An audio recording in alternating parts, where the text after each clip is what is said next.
Assalamualaikum warahmatullahi wabarakatuh. Saudara-saudaraku sebangsa setanah air yang kami cintai, yang kami banggakan dimanapun Anda berada, polemik nasab masih terus bergulir. Dan kita semua tahu bagaimana sikap NU struktural yang belum ada kejelasan sampai detik ini. Nah, ini berikut ini ada nalar ya, 3 nalar ke NU-an terkait nasab. Ya, ini sebuah kritik ya. Sebuah kritik ke NU-an terhadap struktural NU dan Kiai Muhyiddin. Nalar yang pertama, hubungan keorganisasian Nahdlatul Ulama atau NU dan Robitoh Alawiyah atau RA. Banyak warga NU yang kurang memahami ya sejarah berdirinya NU dan peristiwa-peristiwa yang menyertai dan melatar belakanginya, termasuk struktural NU. Beberapa fakta yang menunjukkan ulama NU dan habaib merupakan 2 entitas yang berbeda.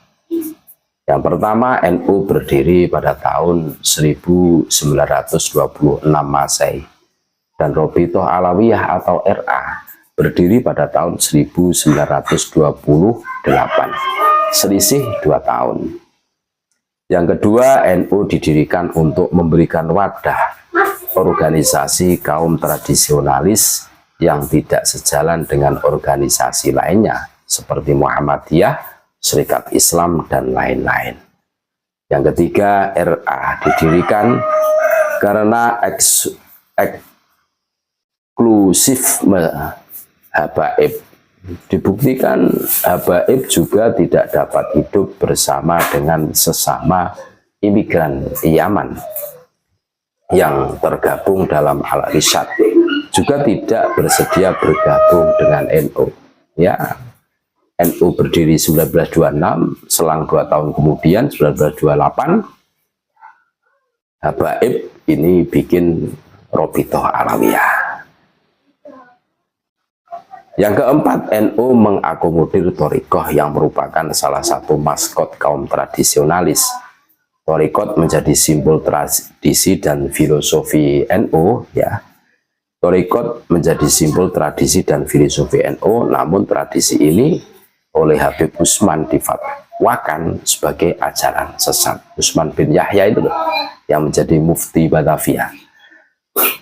Ini tertulis dalam buku Manhajul Istiqomah karya Habib Utsman bin Yahya. Bahkan Habib Utsman bin Yahya mengusulkan kepada Belanda melalui Senogorgron ya agar fatwa tersebut diterapkan di negara jajahan Belanda lainnya. Mengingat jamaah Thariqah dan pesantren sering menjadi simbol perjuangan. Itu nalar yang pertama. Nalar yang kedua, pembatalan nasab habaib oleh Kiai Haji Hasyim Asy'ari dan 24 ulama. Nasab habaib pernah dibatalkan oleh Kiai Haji Hasyim Asy'ari sebagaimana terekam pada majalah At-Tabib edisi ke-15 bulan September 1932. Pembatalan ini bukanlah lahir dari kehampaan, apalagi kesia-siaan, namun sebaliknya merupakan salah satu perjuangan Kiai Haji Hasyim Asy'ari. Tampaknya akibat terdesak oleh waktu sehingga beliau hanya mampu melibatkan 24 ulama saja. Dengan adanya fatwa awal ini bagi struktural NU maupun Kiai NU, apalagi benar-benar mengikuti Kiai Haji Hasyim Asy'ari, jika hendak berbeda atau menyelisih fatwa Kiai Haji Hasyim Asy'ari, haruslah diawali dengan bahsul masail. Apabila itu merupakan kehendak lembaga atau secara personal, memberikan istidlal dan hujah sebagai antitesis untuk menggugurkan atau disandingkan dengan fatwa Kiai Haji Hasyim Asy'ari. Mari kita lihat fakta dan kronologi yang melatar belakangi munculnya fatwa tersebut. Yang pertama, Habaib mengajukan pada Belanda melalui RA pada tahun 1929 agar gelar Sayyid dikhususkan kepada Pak Alwi. Yang kedua, tahun 1932, Habaib mendesak Belanda kesekian kalinya agar Belanda segera mengeluarkan aturan tersebut.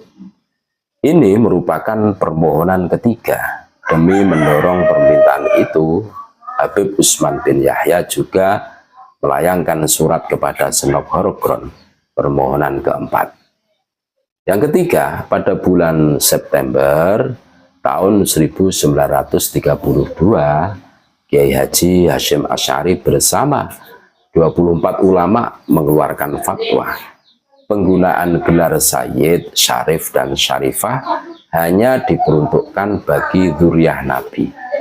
Sebagai bentuk penolakan pengajuan Pak Alwi, maka Belanda pada bulan Februari 1933 Masehi mengambil sikap atas desakan Habaib tersebut dengan menolak permintaan Habaib dengan alasan urusan agama bukan domain Belanda. Tampaknya Belanda sangat memperhatikan fatwa Kiai Haji Hasyim Asy'ari tersebut, dan akibat penolakan tersebut Pak Alwi pun akhirnya tetap menggunakan gelar Habib hingga sekarang. Jelaskan. Yang keempat, Kiai Haji Hasyim Asy'ari tentunya mengetahui banyak ulama di Indonesia yang merupakan Sayyid atau Syarif. Sebaliknya, konon banyak dzurriyyah Wali Songo yang termasuk dzurriyyah Nabi malah menyembunyikan identitasnya. Itu nalar yang kedua. Sekarang nalar yang ketiga. Kembalilah ke khitrah NU. NU harus berani kembali kepada fitrah keulamaannya, yaitu menjadi wadah ahli ilmu yang mengakomodir dan membentengi ilmu. Keyakinan dan amalan warga NU menjadi penerang warga NU. Jikapun menerangi warga NU, jikapun menerangi warga non-NU, itu adalah sebuah implikasi dan bonus melek terhadap kebutuhan warga NU dan menjauhkan dari segala bentuk pembodohan atas nama agama. Yang pertama, berani mengkaji nasab atas dasar keharusan ilmu dan kebenaran. Yang kedua, berani mengkaji khurafat Pak Alwi, mengkaji dengan serius ajaran-ajaran khurafat yang diajarkan Pak Alwi kepada warga NU demi melindungi warga NU yang diamanahkan oleh Kiai Haji Hasyim Asy'ari kepada NU. Yang ketiga, bahwa pada dasarnya NU adalah sebuah paguyuban dan struktural, itu bukan otoritas dan penafsiran tunggal. Maka NU harus berani menghormati kajian yang telah banyak dilakukan ilmuwan NU seperti kepakaran Kiai Haji Maduddin, Kiai Nur Ihya, Kiai Haji Muharrar, Gus Aziz Jazuli, Gus Abbas Butet, dan lain-lainnya yang nyata-nyata ke-NU-annya tidak perlu dipertanyakan daripada Habaib yang nyata-nyata memiliki ormas tersendiri. Yang keempat, NU harus menerima kenyataan dan memiliki marwah terhadap ke-NU-annya bahwa penggiringan visi kiblat dari kebijakan lokal Syekh Abdul Qadir Wali Songo, ulama Ketarim, fakih muqaddam, umroh karomah itu ada. Pendiskreditan kepada ulama oleh Habaib itu nyata. Penyelewengan sejarah itu harus disikapi. Pengerusan ajaran NU ulama ilmu tasawuf kepada ajaran fanatisme itu sedang terjadi dan seterusnya. Siap melakukan otokritik baik pada lembaga NU, generasi NU maupun peradaban NU. Semoga ke depan NU semakin dikdaya dalam menghadapi segala tantangan baik dari dalam maupun dari luar. Terima kasih, tetap NKRI harga mati Nusantara milik kita. Assalamualaikum warahmatullahi wabarakatuh.